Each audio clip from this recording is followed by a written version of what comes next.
Halo semuanya, perkenalkan nama saya Novi Rizky Manik, NPM 2109-10015, Program Studi Pendidikan Guru Sekolah Dasar, Fakultas Keguruan dan Ilmu Pendidikan Universitas Katolik Santo Tomas Medan. Di sini saya akan membacakan salah satu dongeng dari Sumatera Utara dengan judul Legenda Batu Gantung. Video ini saya buat untuk memenuhi ujian akhir semester saya dengan mata kuliah mendongeng. Legenda Batu Gantung, kisah dari Provinsi Sumatera Utara. Panorama Batu Gantung merupakan salah satu ciri khas wisata Danau Toba. Keberadaan Batu Gantung sangat menarik perhatian para turis yang datang ke Danau Toba. Danau Toba berada di Pulau Samosir, Sumatera Utara.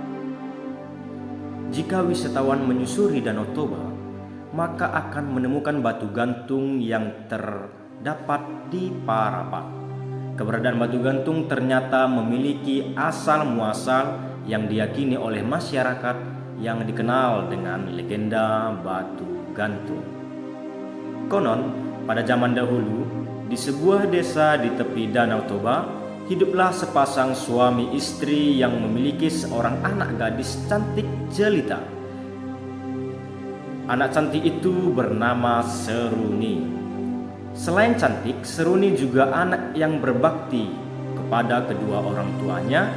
Ia selalu bersikap sopan dan senang membantu pekerjaan orang tuanya. Suatu hari, Seruni harus berpisah dengan pemuda pujaannya yang bernama Sidoli. Akan tetapi Sidoli harus pergi merantau untuk mengumpulkan uang sebagai biaya pernikahan. Danau Toba dan batu-batu yang ada di sini menjadi saksi Sidoli. Berjanjilah engkau akan kembali lagi. Seruni, aku berjanji kita akan segera bertemu di tempat ini lagi dan kita akan segera menikah. Pekerjaan ayah Seruni selain berladang juga menjadi nelayan penangkap ikan mujair. Akan tetapi hasil dari nelayan digunakan untuk berfoya-foya sehingga ayah Seruni terlilit hutang yang sangat banyak. Ia tak sanggup membayarnya lagi. Hutangmu sudah terlalu banyak. Sudah saatnya kau membayar hutangmu sekarang juga. Jika tidak, kau harus menjodohkan Seruni dengan anak saya, ucap si penagih hutang.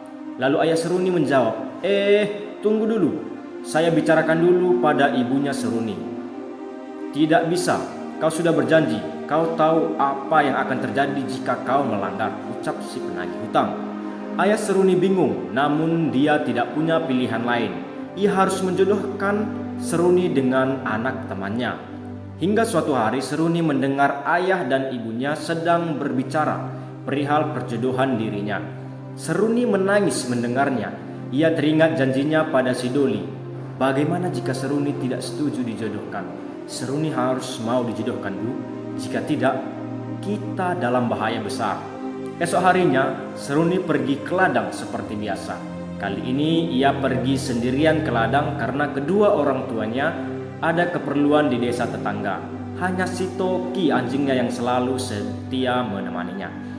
Di ladang, Seruni hanya terdiam. Ia tidak seperti biasanya. Wajahnya muram. Sesekali si Toki menggonggong untuk menarik perhatian Seruni. Namun Seruni hanya melihat sebentar dan melamun kembali. Seruni sudah tidak tahan menahan kesedihan.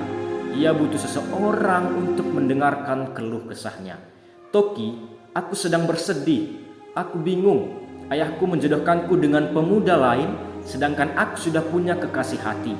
Jika aku tidak menuruti ayahku, maka ayah dan ibuku dalam bahaya. Jika aku menuruti ayahku, aku tidak sampai hati membuat Sidoli kecewa. Aku harus bagaimana, Toki? Tangis Seruni pun pecah. Si Toki semakin bingung melihat majikannya menangis. Ia mengendus-endus di pangkuan Seruni.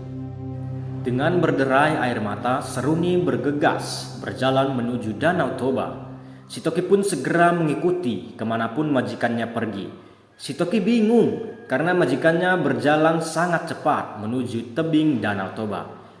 Ia berulang kali menggonggong pada Seruni. Ketika sampai di tepi Danau Toba, tiba-tiba Seruni yang sedang bersedih terperosok ke dalam lubang batu yang sangat besar, sehingga Seruni masuk ke dalamnya. Lubang yang gelap membuat Seruni ketakutan dan berteriak meminta tolong kepada si Toki, anjing kesayangannya. "Tolong Toki, tolong!" Namun Toki hanyalah seekor binatang. Ia tidak dapat berbuat apa-apa selain menggonggong di sekitar lubang batu besar tersebut. Seruni mulai putus asa karena tidak kunjung datang pertolongan untuk dirinya. Ia pun berteriak, "Parapat batu!" Setelah Seruni berkata seperti itu, tanpa diketahui, dinding-dinding lubang besar tersebut mulai merapat. Semakin lama semakin merapat dan menghimpit tubuh Seruni. Melihat kondisi majikannya yang semakin tak tertolong, si Toki akhirnya berlari pulang. Di rumah, orang tua Seruni baru saja pulang dari desa tetangga. Si Toki berusaha memberitahu bahwa Seruni dalam keadaan bahaya. Dengan menggonggong tak henti-henti, mencakar tanah dan mondar-mandir di sekitar majikan, sadar dengan isyarat si Toki. Orang tua Seruni segera beranjak dan mengikuti si Toki hingga sampai ke tepi lubang, tempat anak gadis mereka terperosok. Mereka mendengar suara jeritan anaknya dari dalam lubang. Akan tetapi keduanya tidak bisa menolong. Ayah Seruni pun berlari meminta pertolongan warga. Tak lama kemudian, tetangga mereka berdatangan di lubang ke tempat Seruni terperosok.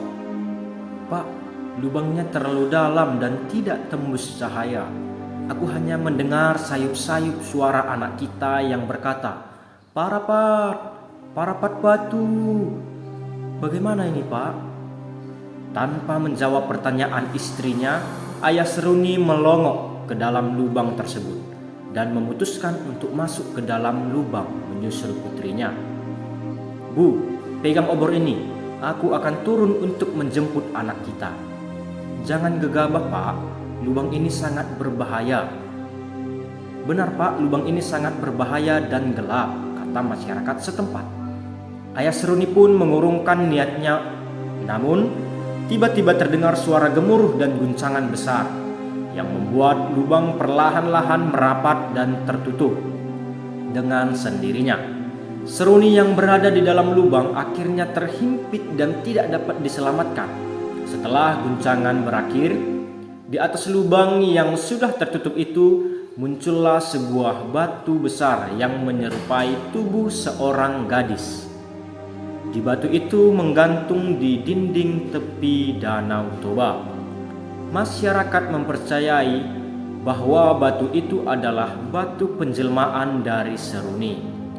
Masyarakat memberi nama Batu Gantung. Ucapan Seruni yang terakhir didengar warga berupa Parapat. Parapat dijadikan nama daerah tempat beradanya Batu Gantung, yakni nama Parapat kini telah menjelma menjadi salah satu kota tujuan wisata di Provinsi Sumatera Utara. Demikian pembacaan dongeng mengenai Batu Gantung, kisah dari Provinsi Sumatera Utara. Sekian dan terima kasih.